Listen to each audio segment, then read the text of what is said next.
Pepsi और Coke ने न जाने कितने ब्रांड्स को बर्बाद कर दिया। ये दोनों मार्केट में किसी भी बेवरेज ड्रिंक को टिकने ही नहीं देते थे, चाहे वो मुकेश अंबानी की कैंपा कोला ही क्यों ना हो, वो भी स्ट्रगल कर रही है इनके सामने। लेकिन वही लाहौरी जीरा ने इन 7 सालों में ऐसा क्या किया कि जो 20 साल से बड़े बड़े ब्रांड्स नहीं कर पा रही थी। यहाँ तक कि पेप्सी और कोक के पास बिलियंस ऑफ डॉलर्स थे, फिर भी वो इस छोटे से ब्रांड को रोक नहीं पाई जो घर गिरवी रख के शुरू हुई थी और उनके पास पैसे भी नहीं थे। ऐसी कौन सी स्ट्रेटेजीज है कि 2017 में शुरू हुई ये छोटी सी ब्रांड आज 7 सालों में 2500 करोड़ की बन चुकी है। ये सब बताएगा आपका भाई। ये कहानी शुरू होती है 2017 में। 3 कजन्स सौरभ मुंजाल, निखिल डोडा और सौरभ भूतना, तीनों के बैकग्राउंड बिल्कुल डिफरेंट थे, लेकिन दिमाग में बस एक ही चीज चलती थी, आपकी और हमारी तरह कुछ बड़ा करना है और कुछ अपना करना है। तीनों की एक्सपर्टीज बिल्कुल अलग थी। सौरभ मुंजाल पहले से ही एक एंटरप्रेन्योर रह चुके थे। 2012 में जब वो सिंगापुर में MBA कर रहे थे तो उन्होंने ट्रेड फाइनेंस में बिजनेस बनाया था और वो वेंचर $15 मिलियन तक पहुंच गया था। बट उन्होंने सोचा कि अब इंडिया वापस जाना है और कुछ बड़ा करना है, और वो इंडिया वापस आए और उन्होंने एक हाईवे रेस्टोरेंट ओपन किया जिसका नाम था हेरिटेज हवेली। इस रेस्टोरेंट को चलाते चलाते उन्हें एक चीज समझ आई कि इंडियन कंज्यूमर्स को टेस्ट तो पसंद है, वो खाने पीने के शौकीन भी है, लेकिन वो प्रोडक्ट को तभी खरीदते हैं जब उस प्रोडक्ट का प्राइस उनके बजट में हो। अब बात करते हैं सौरभ भूतना की, जिनकी एक्सपर्टीज थोड़ी सी अलग थी। वो दुकानदार से कनेक्शन बना लेते थे, कस्टमर्स को कन्विंस कर लेते थे और ग्राउंड लेवल पे किसी भी तरह का काम कर लेते थे। And he is too good कि वो कहीं भी किसी से भी कनेक्शन बना लेते थे। एंड फाइनली निखिल डोडा, जिनका बैकग्राउंड तो एग्रीकल्चर था लेकिन उनका इंटरेस्ट खाना बनाने में था। ऐसे ही एक दिन एक्सपेरिमेंट करते करते उन्होंने एक देसी ड्रिंक बना डाली, जीरा फ्लेवर्ड वाली।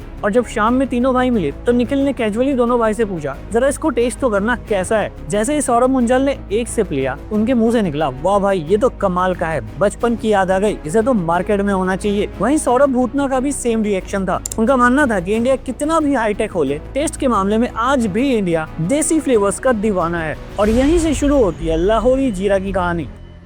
प्रोडक्ट तो रेडी था, मार्केट भी रेडी थी, लेकिन मार्केट का किंग कोई और था, पेप्सी और कोको कोला। ऐसा नहीं था कि आज तक इंडिया में कोई भी नॉन अल्कोहलिक ड्रिंक लॉन्च ही नहीं हुई, लेकिन पेप्सी और कोको कोला ने कभी भी बेवरेज ड्रिंक को टिकने ही नहीं दिया इंडिया में। 1977 में जब गवर्नमेंट रूल के वजह से कोको कोला इंडिया से बाहर गई थी, तब पार्ले ने एक ड्रिंक लॉन्च की जिसका नाम था रिमझिम, और वो बहुत बड़ी हिट हुई थी। लेकिन जैसे ही कोको कोला वापस आई, उसने रिमझिम को खरीद लिया और उसे बंद करवा दिया, क्योंकि कोको कोला को ऐसा प्रोडक्ट चाहिए था जिसे वो इंटरनेशनली ले जा पाए। लेकिन रिमझिम की ब्रांडिंग बिल्कुल लोकल थी, और जितने भी ब्रांड्स इंडिया में लोकली बनते हैं उनकी ब्रांडिंग भी लोकली होती है, इसीलिए वो मास मार्केट को कैप्चर नहीं कर पाते। जैसे गुजरात का दावत बेवरेज या फिर मुंबई का जीरो मसाला, ये सब ब्रांड्स तो है लेकिन सिर्फ लोकल तक ही रह गई, क्योंकि ना तो इनकी पैकेजिंग इंटरनेशनल लेवल की है, ना ही इनकी मार्केटिंग। लेकिन सवाल ये नहीं है, सवाल ये है कि लाहौरी जीरा ने ऐसा क्या किया कि पेप्सी और कोको कोला के पास बिलियंस ऑफ डॉलर्स होने के बावजूद ये एक छोटी सी कंपनी को रोक नहीं पाई, जो कि घर गिरवी रख के शुरू हुई थी। तो जब इन तीनों भाइयों ने लाहौरी जीरा को शुरू किया तो इन्हें पता था उन्हें कुछ तो अलग करना पड़ेगा, नहीं तो वो भी लोकल ब्रांड बन के ही रह जाएंगे। और यहाँ काम आती है सौरभ मुंजाल की एक्सपर्टीज। ही नोस कि अगर इंडियन कंज्यूमर को आप टेस्ट देते हो, वो भी उनके अफोर्डेबल प्राइस पे, तो कस्टमर्स उसको खरीदेंगे जरूर। क्योंकि अब ड्रिंक बनी थी जीरा और रॉक सॉल्ट से, जिसे लाहौरी सॉल्ट भी कहा जाता है, इसीलिए इन्होंने उनका नाम लाहौरी जीरा रखा, जो हमारे बचपने को भी ट्रिगर कर रहा था। लेबलिंग में इन्होंने ब्लैक और गोल्ड का यूज किया ताकि ब्रांडिंग एकदम प्रीमियम और यूनिक लगे, और इन्होंने अपने लाहौरी जीरा का फॉन्ट भी चेंज किया। प्राइसिंग और पैकेजिंग तो रेडी थी, अब बारी थी मार्केटिंग की, जो सौरभ भूतना का एक्सपर्टीज था। जब सौरभ भूतना ने मार्केट में एक डिस्ट्रीब्यूटर से बात किया तो उन्होंने कहा कि आप माल भेज दो, मैं एडवांस नहीं दूंगा, अगर बिक गया तो मैं आपको पेमेंट कर दूंगा, और नहीं बिका तो अपना माल वापस ले जाना। अब ये ऐसी सिचुएशन है जहाँ एक दो नहीं हजारों बिजनेसेस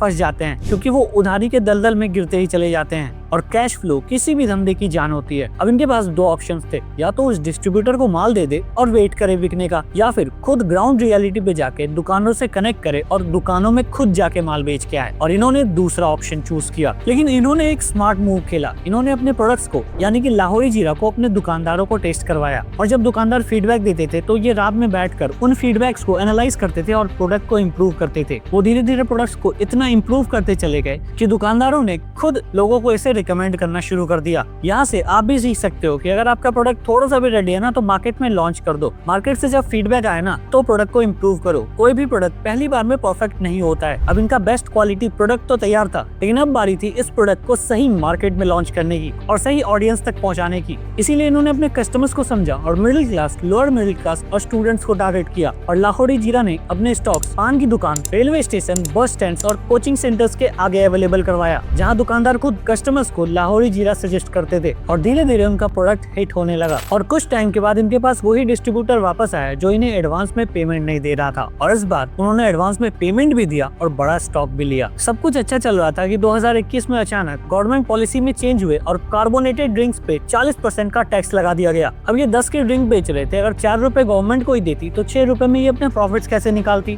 डिस्ट्रीब्यूटर्स के प्रॉफिट कैसे निकालती और दुकानदारों के लिए मार्जिन कैसे निकालती। इनके लिए बहुत ही मुश्किल हो गया था प्रॉफिट्स निकालना उस 6 रुपए में। और अगर ये 10 रुपए की जगह प्राइस बढ़ा देते तो डर था कि इनके कस्टमर्स लाहौरी जीरा पीना ही न बंद करते। इसीलिए इन्होंने स्मार्टली प्राइस तो नहीं बढ़ाए, लेकिन 250 ml की बोतल 160 ml की कर दी, जैसे पार्ले जी ने किया था। लेकिन इतना सब करने के बाद भी लाहौरी जीरा अभी तक लोकल ब्रांड ही था और नेशनल लेवल ब्रांड बनने के लिए इन्हें खुद की मैन्युफैक्चरिंग सेटअप करनी होती, क्योंकि सबसे ज्यादा कॉस्ट ट्रांसपोर्टेशन में ही आता है। इसीलिए तो ज्यादातर ब्रांड्स लोकल ही रह जाते हैं। इन्होंने अपने रिलेटिव्स और फ्रेंड्स से उधार लिया, अपना घर गिरवी रख दिया और ऐसे करके इन्होंने 96,000 पर डे कैपेसिटी वाली मैन्युफैक्चरिंग प्लांट सेटअप करी। और जब धीरे धीरे डिमांड्स बढ़ी तो इन्होंने 1.2 मिलियन पर डे तक का मैन्युफैक्चरिंग प्लांट लगाया, जहां 18-19 में इनका रेवेन्यू 11 करोड़ था, 20-21 में 80 करोड़, 21-22 में 170 करोड़, 22-23 में 211 करोड़, वही 23-24 में 312 करोड़ पहुंच गया और आज ये 2500 करोड़ से भी ज्यादा की वैल्यूएशन होल्ड करती है। तो जैसे इनकी स्ट्रेटेजीज यूनिक थी, वैसे ही बोट की भी स्ट्रेटेजीज यूनिक थी, जिससे बोट ने मार्केट को डोमिनेट किया। और अगर आप देखना चाहते हैं कि बोट ने कैसे JBL को किल किया तो ये वाली वीडियो देख सकते हैं। बाकी आपको ये वीडियो कैसी लगी हमें कमेंट्स में बताइए, और नेक्स्ट वीडियो आप कौन सी देखना चाहते हैं वो भी जरूर बताना। बाकी लाइक और सब्सक्राइब तो आप कर ही दोगे पता है। तो मिलते हैं नेक्स्ट वीडियो में, तब तक के लिए जय हिंद।